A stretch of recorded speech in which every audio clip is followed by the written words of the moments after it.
it's Melody here. Welcome to Author Nation, your go-to resource for everything you need to become a successful nonfiction author, everything from planning through to promotion and everything in between.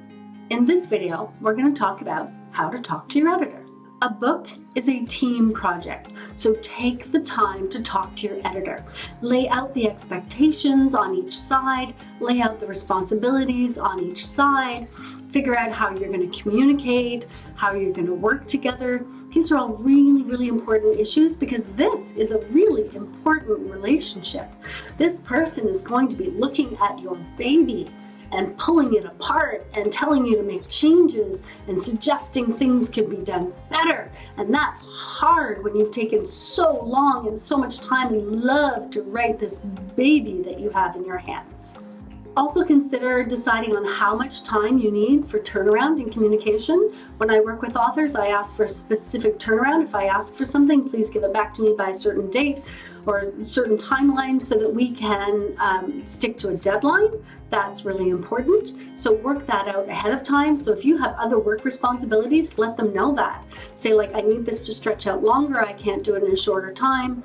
Just understand all of that right up front. If you both understand that up front, then there won't be as many issues later on. And also ask them how much work you are going to have to do as the author. A lot of authors, sometimes first-time authors come and they give me their babies and they're like, you go look after my baby. I'm going to go do something else while you do that. And I'm like, no, you're actually going to have work to do. You have to make decisions. This isn't my baby. This is your baby. You're going to have to make decisions. I'm going to make suggestions and I'm going to help you and you're going to have a lot of my expertise. But in the end, I'm not writing your book. I'm not making the changes, you are. So understand that even though you're going through an editing process, you're still going to have to do the work. So be prepared to do the work. Again, sometimes new authors are surprised at how much work they have to do when going through the editing process. It's not hand it off and get it back perfect. It's a communication, it's a negotiation, it's an area where you're doing the work and I'm supporting you through that, or your editor supporting you through that. So be prepared to do the work. Listen to your editor.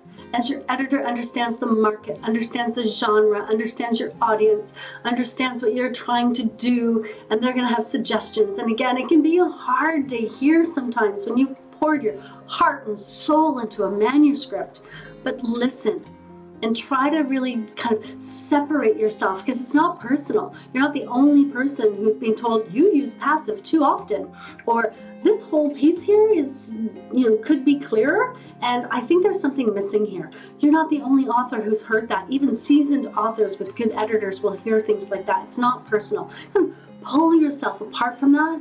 Understand that it's not about you. It's just about making the book the right book for the right audience, for the right market, and understand that. And since you have an expert in front of you, ask a lot of questions. Make use of that expert and gain some knowledge during the process. Know what is important to you and why it's important, because you're going to be challenged and you're going to have suggestions. And sometimes I get somebody going, no, no, no. And I'm like, why? You're just like this huge obstacle. It's like, if you know what's important to you and why, that will help your editor. It's like, okay, so I understand you don't want to make this change because of this and it's really important to you, but I think from a reader's perspective, that's going to be a little bit difficult. So instead of making the change, I suggest figure things out together in a creative, collaborative way. So know what you want and why. Know what you'll fight for and know what you're willing to let go of. It can be hard on your ego sometimes because no book is perfect. After a first or second or even a third revision. And so it can be a little hard on your ego. I get it. Respect the editor's time and their boundaries. You might have a 9-to-5 job and you might be working on your book on the weekends. Well, your editor's job might be editing your book Monday to Friday, 9 to 5. And so if you need somebody who can talk to you on weekends, know that and find somebody who's willing to do that. So respect your editor's time and their boundaries. If you have hired the editor, that editor is working for you. If you're going through a publisher and you're working with one of their editors, that editor is working for your publisher. Know the difference. Know that, and I'm not saying the publishing editor isn't working for you. Of course they're working for you. They want your book to be successful because the publisher wants it to be successful.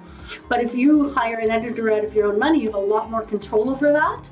And if you're going through a publisher and they're paying the editor, then they have a lot more control over that. Know the difference. Finally, if you work with an awesome editor, thank her in the acknowledgments. There's nothing better reward-wise than to be acknowledged for work well done.